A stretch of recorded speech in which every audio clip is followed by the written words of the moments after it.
네, 오늘의 두 번째 이슈입니다. 이번에는 절세, 세금과 관련된 얘기입니다. 그중에서도 최근 뜨거운 이슈죠. 맞아요. 결혼 자금 공제.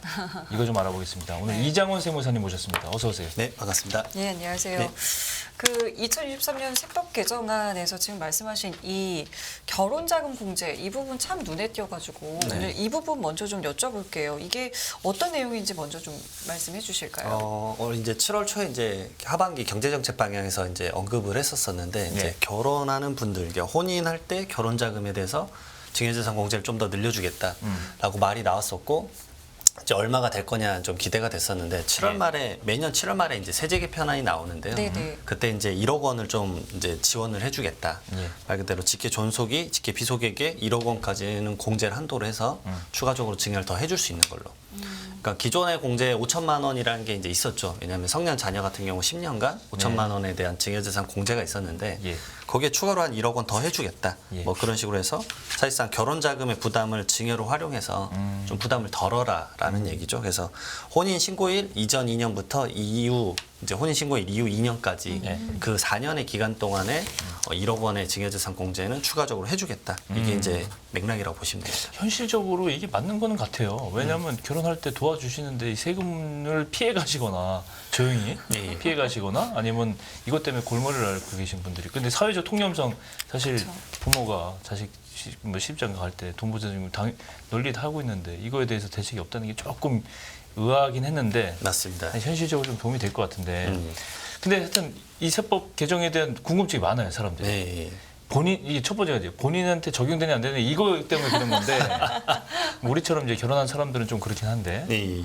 혼인 공제를 제일 처음에 질문이 뭐냐면 혼인 공제를 받고 나서 헤어지면 어떻게 되는 맞아요. 거냐 네. 다시 그걸 세금 내야 되는 거냐 이 얘기 나오거든. 네, 이거 맞습니다. 어떻게 설명해 주세요? 우선은 법에 이제 이번에 입법할 때 당연히 이게 있죠. 왜냐하면 다른 거랑 제도랑 다르게 이게 결혼이란 제도는 또 부부의 연을 맺기로 했지만 또 갈라설 수 있지 않습니까? 그렇죠. 그러니까 결국 그런 변수가 있기 때문에 혼인 신고 전의 상황에서 약간 반환 특례라는 게 있습니다. 그래서 혼인 신고 전에 말 그대로 2년의 기간 동안에 대부분 이제 평균을 좀 냈더라고요. 이제 실제 식을 올리더라도 뭐 이제 청약이나 뭐 이런 것 때문에 실질적인 법률혼을 하는 데는 기간이 2년 정도 걸리니까. 맞아요, 있어요. 근데 그 기간 동안 또 파혼을 할 수도 있으니까. 그렇죠. 네. 그러면은 정당한 사유가 뭐 발생했다 그러면 그 달이 속한 달의 말일로부터 뭐 3개월 이내에 다시 돌려준다. 그러면 증여가 없었던 걸로 봐주겠다. 그러니까 1억 원을 결혼하려고 받았는데 네. 결혼을 못하게 됐다 그러면 다시 돌려줘라. 아버지한테 다시 드려야 돼요? 부모님에게 다시 돌려주면 그거는 없었던 걸로 봐주겠다. 근데 그 정당한 사유가 이제 대통령령이기 때문에 사실 아직 세부적으로 안 나왔는데 분명 뭐 파혼이나 아니면 이제 사별 뭐 이런 게 나오지 않을까 싶습니다. 그렇죠. 근데 만약에 다 써버렸거나 돌려줄 수 없는 상황일 수도 있는 네. 거잖아요. 그건 그렇죠. 뭐 그럼 개인 사정인가요? 그건 이제 답이 없습니다. 그건 내야 됩니다. 그래서 그러게 되면은 예. 혹시 기존에 이제 얼마나 증여재산 공제를 받았는지에 따라서 네. 원래 10년간 또 5천만 원 받을 수 있는 부분을 활용을 하던가 없으면은 이제 그 부분에 대해서는 사실은 이제 신고를 해야 됩니다. 그래갖고 증여일로부터 2년 이내 혼인하지 않으면 그 달이 속하는 달의 말일로부터 뭐 3개월 이내에 그 증여세 신고를 좀 별도로 하고 뭐 이자 상당히 좀 부과가 됩니다. 저는 처음에 이걸 듣고 그 결혼자금 공제라고 했잖아요. 근데 결혼자금이라는 게 어디까지가 결혼자금인가?라는 생각을 좀 해봤거든요. 그러네. 맞아요. 그럼 그 그쵸. 가전제품 살 수도 있고 아니면 비용으로 쓸 수도 있고 이게 집 살 수도 신혼여행까지 있고 되는 건가? 뭐 집을 사는 것까지 되는 건가? 뭐 결혼자금의 정의가 저는 일단 좀 헷갈렸어요. 이게 가장 큰 이 지원 목적이 그겁니다. 사실은 이제 이 결혼한다고 국가에서 돈 주면은 위장 결혼할 수도 있으니까 그렇죠. 결국은 이제 직접적 지원보다는 간접적 지원으로 이제 민간에게 위탁한 시스템이라고 저는 보는데 이거에 대해서 이 모든 것에 대해서 이제 어떤 결혼 자금을 써라라고 제안을 하는 순간 법이 말도 안 되게 복잡해지고 사실 사후 관리가 말이 안 되죠. 그렇죠. 과세관청이 이걸 다 보고 있을 수 이걸 없어서. 일일이 다 규정할 수도 없고 예. 사례가. 그래서 처음에 나왔을 때는 사치품은 제재할 거다라고 했는데 그 사치품에 대한 그 기준은 또 어떻게 잡을 거냐 말이 안 되거든요. 네. 그렇죠. 그래서 그것에 대해서는 제재를 주진 않는 걸로. 아. 네. 근데 대부분 이제 이 금액의 자체의 목적이 뭐냐면 그겁니다. 그 전세자금입니다. 다. 그러니까 그것 때문에 지금 청년주택들 결혼 안 하고 이게 결혼율 증가하고 출생이 떨어지고 이런 걸 보전하기 어떻게든지 지원하기 위해서 하는 거잖아요. 사실은. 네, 딱그 속 목적이에요, 내는 진짜. 그건데 이거를 진짜 변칙적으로 사용하고 그러면 골치 아프죠. 또 이걸 또 맞습니다, 규정하기도 사실. 어렵고. 네, 맞습니다. 러프하게 좀 풀어주는 거죠. 사실 이거를 하는 이유 중에 하나가 뭐냐면 실무적으로는 그 주택 취득자금 소명이나 이런 것들이 많이 펼쳐지거든요. 실무적에서. 근데 대부분의 대상자가 누구냐면 신혼부부입니다. 아. 네, 왜냐면은 이제 뭐 10억짜리 아파트 샀는데 7억이 대출인 거예요. 그러면 나머지 3억에 대해서. 어디서 났냐. 근데 사실 배우자 둘이서니까 5대 5라고 치면은 1억 5천씩 소명을 하면 되는데 그 5년간 벌었던 금액이 그 정도 되니까 난 소명 된다라고 생각을 하시는 경우가 많은데 사실상 총액으로 조사가 나오니까 그 막상 열어봤더니 부모님한테 받은 돈도 있고 뭐하고 근데 얼마 안 되는데 조사는 나오고 그러니까 실무적으로 이런 것들은 좀 하지 말자. 너무 많은 신혼부부에 1억까지는 대해서. 세금 용납해 주셔서 도움을 좀 주자. 예, 이거잖아요. 러프하게 좀 이 범위가 신혼부부는 늘어나니까 그러면 이게 뭐 결혼하면서 당연히 거기까지는. 이렇게 사는 건데 근데 갑자기 중간 궁금한 게 생겼어요. 그럼 그 1억이라는 게 총액 1억 원입니까? 아니면 증여받는 그 당사자들의 각각 개인별로 1억? 각각 1억입니다. 그래서 남편 신랑 예를 들면 네. 신랑 측 1억 맞습니다. 용인, 신부 측 1억 용인. 네, 그래서 저는 총액으로 지금 3억 2천을 잡았는데 신랑 1억, 그다음 신부 1억, 그다음에 원래 받을 수 있었던 성인자녀 5천만 원, 그쵸. 또 5천만 원. 그럼 1억 5천씩 되고 합치면은. 그다음에 장인한테 받고 시부모한테 받고 1천만 원씩 기타 그럼 공제. 약간 그것도 있나요? 예, 그건 크로스로 원래 기타 공제 1천만 원이 있었어요. 다툼도 생길 수 있겠는데요? 예? 1억까지 세금 하시는데 니는 왜 1억 안 주냐 이러면 그거에 대한 이제 논란도 사실 있었어요. 그러니까. 예. 왜냐면은 이게 여유가 되는 사람은 줄 수 있지만 여유가 안 되는 사람은 못 주지 않느냐. 네. 그런 말이 있기는 한데 조금 고리 아픈 문제긴 합니다. 원래는 상반기 경제정책 방향에서는 성인에 대한 증여재산 공제를 전체적으로 다 늘려주기로 했었다가 하반기 때 이거를 포커싱을 좁히기로 그러니까 이게 타겟팅을 해가지고 혼인할 때만. 예, 말 그대로 혼인율을 좀 급격히 높이고 싶은 예. 목적하에 적용된 거라고 봅니다. 근데 아까 처음에 말씀하셨어요. 결혼은 하고 혼인신고 뭐 여러 가지 사정에 의해서 맞습니다. 뭐 안 하는 사람도 있어요. 그럼 사실혼도 이거 구제가 돼요? 사실혼은 안 됩니다. 안 되지만 사실상 2년 이내에 결혼한다 그러면 결국은 적용은 받을 수 있겠죠. 그러니까 증여받은 날에 네. 사실혼 관계였는데 우리가 공제를 받으려면 어쨌든 법률로는 2년 이내에 해야 돼. 2년 이내에. 네, 그런 과정을 이제 두고 있기 때문에 그거에 대해서 이제 만약에 공제에 대한 혜택을 받으려고 하면 이제 법률로는 한번 고려를 해봐야 되는 그런 상황이 이제 닥치시는 거죠. 그렇군요. 아유 이거 받기 위해서 여러 가지 좀 정말 청약 아까 말씀하신 여러 가지 이유로 이제 그쵸, 미루는 청약 분들이 있잖아요. 근데 말씀이라도. 2년 이내만 하면 이거를 어쨌든 입증하면 적용을 적용을 받을 수 있다. 예, 시한이 2년 이내. 네, 맞습니다. 사실혼해서 2년 이내에 그럼 가야죠. 법률로는 혼인신고 하든지 아니면 뭐 말든지 해야 되는 말든지? 거예요. 이런 내용이에요. 네, 그쵸, 결국은 어쨌든. 그때 이- 혼인신고를 안 하게 되면 또 이거에 대해서 이제 세금 추징이 있으니까 당연히 다시 신고를 또 해야 되고. 들어오니까. 그렇죠. 네. 2년 안에. 그럼 저는 이것도 궁금해요. 재혼하신 분들도 요즘 계시잖아요. 뭐 네. 재혼도 있고 삼혼도 있고 그렇잖아요. 그럼 재혼하신 분들도 당연히 적용이 되는 네. 거겠죠? 지금 이 법률 지금 나온 걸로 해석했을 땐 재혼도 당연히 가능합니다.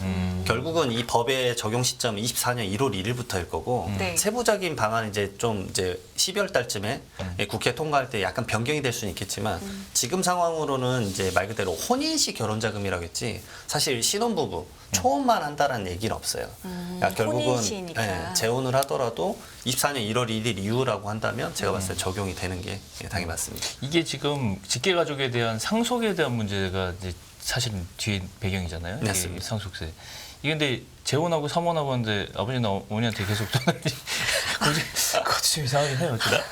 어쨌거나 하여튼 궁금한 분들이 많아요. 사실. 그럼요. 예, 많아.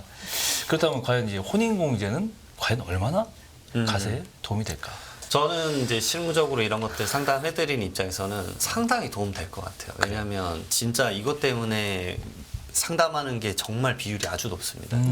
그러니까 부모님들 이제 나이가 좀 있으신 분들의 자산이 대한민국에서 퍼센트가 아주 높지 않습니까? 그렇죠. 거의 절반 갈수록 이상이- 더 높아지죠. 더 높아지는데 자녀들은 점점 이제 돈이 없으니까 스타트를 못 끄는데 말 그대로 이제 이 전세 자금이라도 있어야 좀 안정되게 삶을 영위할 수 있는데 그게 결혼 포기로 넘어가는 경우도 많고 맞아요. OECD에서 대한민국의 상속세나 증여세가 높은 거는 뭐 당연히 많은 분들도 아실 거고 맞아요. 근데 일본 같은 경우만 하더라도 혼인할 때 제가 알기로는 1,100만 원까지는 증여가 되거든요. 공제가. 거의 비슷한, 예. 우리랑 이미 비슷한 수준이 네, 되네요. 거의 그 제도가 이미 있었습니다. 그리고 대한민국 이제 도입한 거고 결혼 대한민국 23년 지금 평균 자금 자체가 3억 3천만 원이기 때문에 예. 이게 딱 도입이 되면 어느 정도는 이제 맞아 가겠구나. 그런 생각이 있어서 신혼부부들한테 뭐 아까 말씀드렸던 다양한 소명 의무에 대해서도 좀 벗어날 수 있고 좀 러프하게 도움을 많이 주지 않을까 생각됩니다. 저는 이게 왜 진작에 안 됐을지 이게 참 그래요. 이게 뭐 누굴 지원해 주는 게 문제가 아니라 취약계층 지원 차원이 아니고 국가적인 출산율 문제하고 연결이 되어 있기 때문에 맞습니다. 아니 없어서 결혼을 못 한다고 저렇게 이구동성으로 얘기하는데 진작에 나왔어야 되는데 제도라고 생각해요. 진짜. 네, 네, 좋은 제도입니다. 예. 이제라도. 자, 이번에는 이 얘기도 해볼게요. 주택 세제 개편안에 대해서 좀 여쭤보려고 하는데 네. 내용을 좀 봤더니 세금 개정이 하나도 없다. 네. 이게 무슨 내용인가요? 사실 하나도 안 바뀌었어요. 이제 주택 관련된 것을 이제 기대하시는 분들이 사실 많으실 네. 수도 있는데 네. 이게 취득 보유 처분 단계에서 사실 세법 개정안이 하나도 나오지 않았습니다. 얘는 그대로예요, 그냥. 네. 아, 그러니까 취득세도 사실 하나씩 좀 말씀드려보면 취득세도 이제 22년 12월 달에 이제 행안부가 이제 취득세 중과 완화를 좀 하겠다라고 보도 자료 나왔었었는데 기억하죠. 예, 반년이 지났지만 지금 없고 이번에 8월 17일 날 이제 행안부에서 지방세 관련 개정안도 나왔는데 거기 언급이 없습니다. 예. 그나마 언급이 있는 게 뭐 신혼부부가 결혼할 때 뭐 취득세 500만 원 감면해주겠다. 뭐 이 정도 이슈 말고는 거의 없었고 그다음에 보유세인 종합부동산세도 사실상 제가 봤을 때는 없어요. 아 그래요? 예, 하나도 없어요. 이번에. 아니 이게 굉장히 크게 고쳐지거나 심지어는 실질적으로 사라질 것처럼 얘기를 했었는데 네. 그래서 개편에는 안 들어있다. 예, 결국 이거 개편안도 없고 양도소득세도 뭐 예를 들어서 분양권에 대한 단기 양도소득세를 너무 높으니까 뭐 77% 66%니까 이것도 좀 줄여주겠다라고 했었었는데 이거 안 한 이유를 보면서 제가 개인적으로 생각한 건 뭐였냐면 이 주택 시장이란 게 이 정도의 이제 틀에서 적당히 안정화를 찾아갔구나라고 생각을 한 것 같습니다. 개인적 의견에는. 손을 안 대도 크게 더. 되겠다. 네, 맞습니다. 이렇게 차라리 손을 대지 말자. 손을 대는 순간 뭔가 변동이 뭐 더 커질 수 있고 터지거나 더 그 문제가 심각해질 네. 수 있으니까 이대로 가자. 예, 변동성이 생길 수도 있고 그다음에 이제 예전부터 마찬가지인데 노무현 정권 때는 중과세가 있었고 이명박 정권 때는 중과세를 풀었고 네. 근데 그때 다 풀었거든요. 이 박근혜 정권까지 이어가서 그다음에 문재인 정권에서는 다시 중과세를 했고 근데 윤석열 정권에서 딱 지금 도입을 해보니까 이게 다시 다 푼다고 또 좋은 건 아니구나라는 게 약간 학습이 되지 않았나. 부동산 위기를 조장할 수 있다는 네, 불안감도 있어요. 결국 사실. 어떻게든 어떤 방향으로는 튀어 올라가거나 변동이 생길 수 있으니까 아니 이런 상황이 닥칠 거면 차라리 그냥 지금의 이제 항상 대한민국의 주택 관련 이제 세금 중과세는 주택 수기 때문에 말 그대로 취득세도 조정 대상 지역은 2주택부터 그다음에 비조정 대상 지역 3주택부터 그러니까 그 정도까지는 어느 정도 적당선을 유지할 수 있게끔 하지만 종합부동산세도 지금 보게 되면 이제 투트랙이거든요, 세율이. 3주택이면서 공시가 12억 원 이상일 때만 중과세율을 적용하고 그렇죠. 있어요. 중과세가 되죠. 그러니까 주택수 2개까지는 오케이. 뭐 3주택이어도 12억 이하면 오케이. 이런 식의 이제 틀을 계속 이어가는 것 같아요. 이게 말하자면 지금의 그 세법이 관련 세법이 그 뜨뜨미지근한 골디락스 존에 있다는 생각을 하는 것 같아요. 그죠? 네, 맞습니다. 더 이상 건드리면 차가워져도 문제고 뜨거워져도 문제고 맞습니다. 어중간한 상태인데 뭐 그게 그 상태를, 정답일 네. 수도 있어요. 네. 그게 이제 오히려 지금 내년 총선 전까지는 차라리 이 형태를 유지하는 게 문제는 안 일으키죠. 시장에 뭔가 동요를 일으키지는 그래요. 않겠구나. 그 원래 제가 생각했던 거는 이런 세제 개편안이 사실은 도입이 됐었을 수도 있는데 저도 이제 계속 기사나 이런 것들을 보는데 그냥 검색어에 아파트 값 치면은 최근 2달 동안의 뉴스가 다 상승 맞아요. 뉴스만 나오니까 네. 이거 다시 또 풀었다가 그러니까. 시장에 또 뜨거워질 수 혼선을 있어요. 혼선을 줄 수 있어요. 유지할 수 있으니까 잘못된 신호를 줄 수 있어요. 네. 그러니까 차라리 아무것도 바꾸지 말자. 네. 방법입니다. 아무것도 안 하는 무책이 것도 상책이라는 말이 딱 어울리네요. 네, 그래서 그 틀을 지금 유지하고 있다라고 좀 생각이 들어요. 거기다가 한편으로 이제 약간 우려하는 바기도 한데 이게 좀 더 과열이 돼서 말 그대로 이제 뜨거운 물이 된다고 하면은 뜨거워지면은 제가 생각한 거는 조정 대상 지역의 일부가 또 설정이 추가로 될 수도 있겠구나. 다시. 그렇지. 네.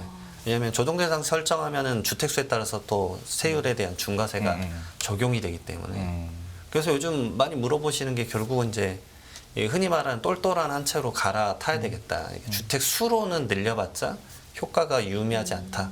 뭐 그래 생각을 많이 하시더라고요. 아니 상속세 얘기도 좀 해주세요. 상속세 같은 경우도 원래 개편을 좀 하기로 했었었는데 그러니까요. 4월에서 5월 달에 이미 이제 기획재정부 장관님께서 이게 좀 쉽지 않은 논제다라고 해서 약간 좀 보류하겠다라는 입장을 주기는 했었어요. 이게 대한민국 상속세 같은 경우는 이제 돌아가신 분의 총액에 대해서 한 번에 세율을 매기기 때문에 사실 일반적인 분들은 상속세를 많이 내거든요.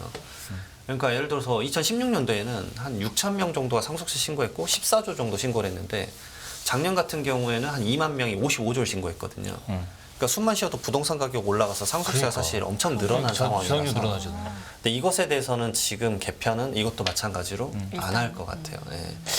아무 언급이 없어요. 이거 좀 이게 상속세가 사실 전체 세수에서 차지하는 비율이 얼마 안 돼요. 얼마 안 됩니다. 얼마 안 한 2% 전체에서 작년 같은 경우 2.3% 정도. 그러니까요. 네. 제가 기억을 하는데, 근데 이 문제가 이제 약간 사회적인 이슈가 될 수 있으니까 건드리지 않는 건지, 아니면 세수하고는 저는 상관이 없다고 생각하거든요. 세수하고 크지는 않을 수 있는데요. 사실 OECD 평균은 0.34 정도니까 한 4-5배 높긴 합니다. 대한민국의 상속세. 그래요. 예. 그러니까. 1, 2위를 다투고 조정을 해야죠. 예를 들어 그 절대금액 수준을 좀 과세 표를 좀 상향을 해서 그런 게 필요한 게 제 개인적인 의견입니다. 제가 상속과 관련해 있어서 말씀드린 건 네, 맞습니다. 그렇습니다. 이거에 대해서 이제 고민을 하시고 있을 것 같긴 해요. 그래서 올해 이번 세제 개편은 사실은 법인세 부분에 대해서 더 많이 치중을 한 것 같다는 생각을 하긴 하고 있습니다. 그렇군요. 아 세금 부분 정말 질문할 거 많은데 맞아요. 시간이 아쉽니다. 또 나와주세요. 예, 맞아요. 알겠습니다. 네. 이장원 세무사님 오늘 여기서 인사드리고 저희 다음에 또 뵙겠습니다. 고맙습니다. 네, 고맙습니다. 감사합니다. 예, 깊이가 다른 경제 뉴스 연합뉴스 경제TV 경제 언박싱 오늘 여기서 마무리하겠습니다. 네, 시청해주신 여러분 감사드리고요. 저희는 내일 이 시간에 다시 찾아뵙겠습니다. 네, 지금까지 김경훈. 성유미였습니다. 고맙습니다. 끝없는 위기 속 기회는 언제나 숨어 있습니다. 성공한 투자 고수들과 나눈 투자의 철학. 다가올 기회를 잡아내는 부의 만찬으로 여러분을 초대합니다. 푸짐하게 한 상 차려놓았습니다.